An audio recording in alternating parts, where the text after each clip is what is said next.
You had this wonderful line in your acceptance speech. I think it was something of the this was the only time a Republican and a Democrat kiss each other or hug each other. That's right. Gosh, yes. I thought that was. If you want to see a Democrat kissing a Republican, come to Long Acre Theatre and watch Scarjo Fall. Yeah.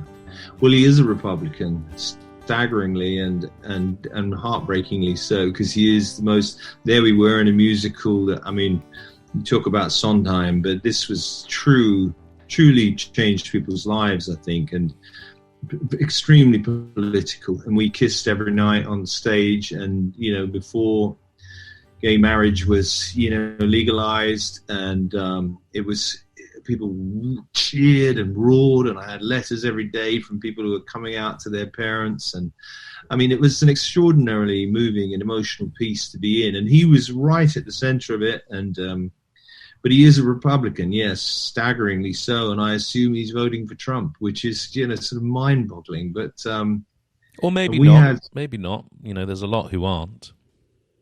No, yeah, I mean, it's interesting because he has such sort of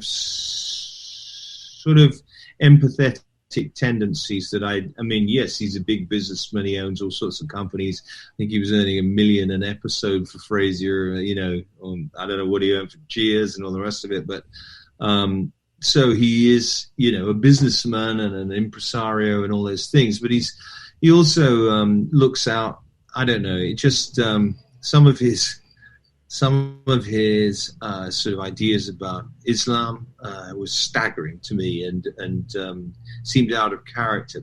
But he had this.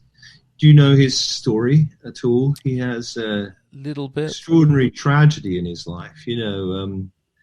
His father was assassinated. He was a radio DJ.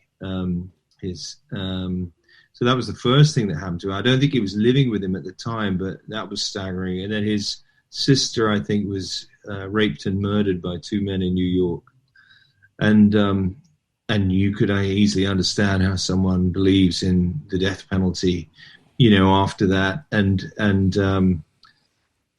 so I think those massive tragedies in his life also formed a sort of real tough, harder political view about where the threat is and who are the threat and how they should be contained, and those sort of things that you don't often hear from people in the arts. Mm-hmm. And we had many a sort of robust conversation about it, and then agreed to that we would just adore each other and never mention our politics again. I mean, I'm utterly opposed to the death penalty and believe in tolerance and respect for all religions, and it's staggering that he doesn't really, but I adore him as a person, and he was just fantastic to work with.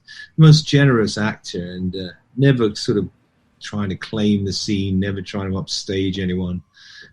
I'd come up with a new idea and he would just run with it. He was extremely open to everything like that, and was, my goodness, so generous to me. I mean, I arrived in New York, the entire cast was American. The whole setup was American. I hadn't played on Broadway before. I didn't know anybody. I mean, I really didn't know anybody. My family I'd left behind because I was doing 8 shows a week, And he was just every weekend, come out to this place, come to there. Don't go home. Come with me here. Let's eat here. We're all going there. Family are coming out. You come over. Constantly looking after me, and I'll never forget it.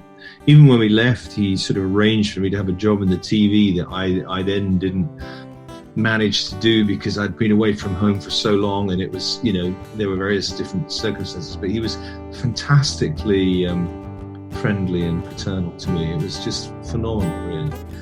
I mean, another complex man, but yes, I adore him.